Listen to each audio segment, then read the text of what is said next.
Assalamualaikum warahmatullahi wabarakatuh.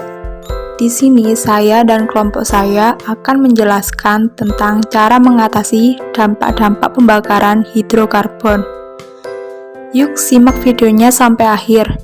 Langsung saja kita ke pembahasannya. Seperti yang kita ketahui, kendaraan dan pabrik menghasilkan gas yang bisa mengganggu kesehatan jika terhirup dalam jangka waktu yang panjang. Gas yang dihasilkan dari kendaraan dan pabrik tadi merupakan hasil dari pembakaran senyawa hidrokarbon, yaitu senyawa yang tersusun dari atom H atau hidrogen dan atom C yaitu karbon yang berguna dalam reaksi pembakaran. Bahan yang biasa digunakan dalam pembakaran adalah minyak bumi dan gas alam. Minyak bumi sendiri merupakan campuran senyawa kompleks yang didominasi oleh senyawa alkana. Sedangkan gas alam memiliki beberapa jenis, di antaranya yaitu LPG, LNG, dan CNG. Jika bahan bakar tersebut melewati proses pembakaran, maka menghasilkan SO3, SO2, CO, NO3, NO2, CO2, NO, dan lain sebagainya. Gas-gas tersebut tentu berbahaya. Misalnya, gas CO atau karbon monoksida. Ciri-cirinya yaitu beracun, tidak berwarna, tidak berasa, dan tidak berbau. Karbon monoksida sangat berbahaya jika dihirup berlebihan.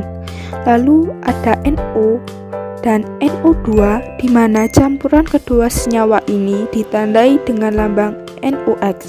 NOx di udara secara langsung tidak berbahaya, tetapi jika bereaksi dengan bahan pencemar lainnya akan menimbulkan asbut atau asap kabut atau disebut juga smoke, yang merupakan gabungan dari smoke yaitu asap dan fog yaitu kabut.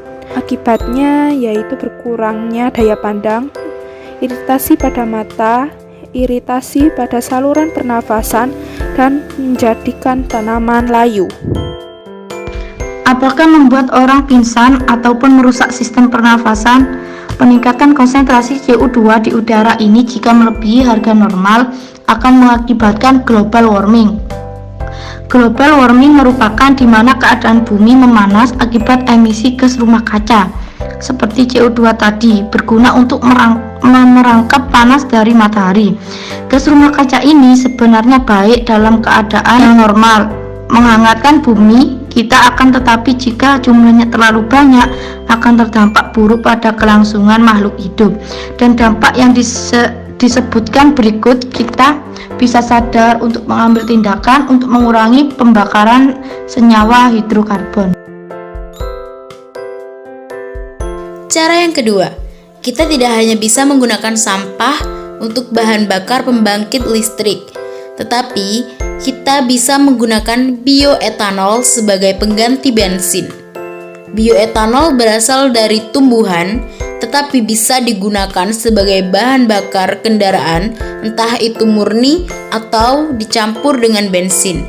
Tahap pembuatan bioetanol antara lain: 1. Hidrolisis, proses di mana karbohidrat berubah menjadi glukosa.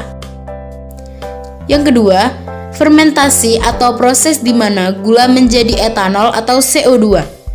Yang ketiga, distilasi atau proses di mana pemisahan antara bioetanol dari air agar bioetanol mencapai kadar 95 hingga 96%. Dan yang terakhir atau yang keempat, dehidrasi atau proses di mana menghilangkan sisa air pada bioetanol.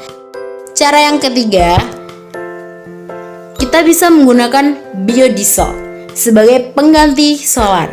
Jika bahannya sulit didapatkan dan Anda malas membuatnya, tidak apa.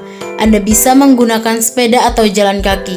Itu bisa mengurangi polusi dan juga transportasi umum seperti angkot, beca, taksi, ojek, delman, dan masih banyak lagi. Kita bisa menghemat listrik dengan mematikan alat elektronik yang tidak diperlukan atau setelah selesai dipakai. Alasannya, Pembangkit listrik tenaga bahan bakar fosil adalah pembangkit listrik yang membakar bahan bakar fosil seperti batu bara, gas alam, atau minyak bumi untuk memproduksi listrik sehingga pastinya menghasilkan energi yang berbahaya. Hal lainnya yang bisa dilakukan adalah perawatan mesin untuk kendaraan yang biasa digunakan secara tepat. Hal itu bisa membantunya berjalan secara efisien. Inflasi ban yang tepat membantu kendaraan berjalan dengan lancar, mengurangi penggunaan atau pembakaran bahan bakar fosil seperti minyak bumi. Hal terakhir yang bisa dilakukan siapa saja yaitu menanam pohon. Dengan menanam pohon, emisi gas pembakaran seperti CO2 bisa berkurang.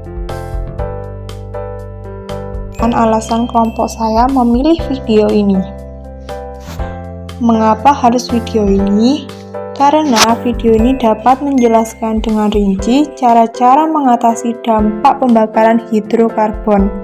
Ditambah dengan animasinya yang mudah untuk dipahami, membuat kelompok kami menjadi semakin paham. Selain itu, alasan kami memilih video ini adalah karena video ini membahas materi langsung ke intinya dan tidak basa-basi, sehingga membuat audiens lebih cepat mengerti. Begitulah kiranya alasan kelompok saya memilih video ini. Sebelum video ini saya akhiri, jangan lupa ya untuk lihat video aslinya di channel Adeline Felicia. Semoga bermanfaat. Terima kasih dan wassalamualaikum warahmatullahi wabarakatuh.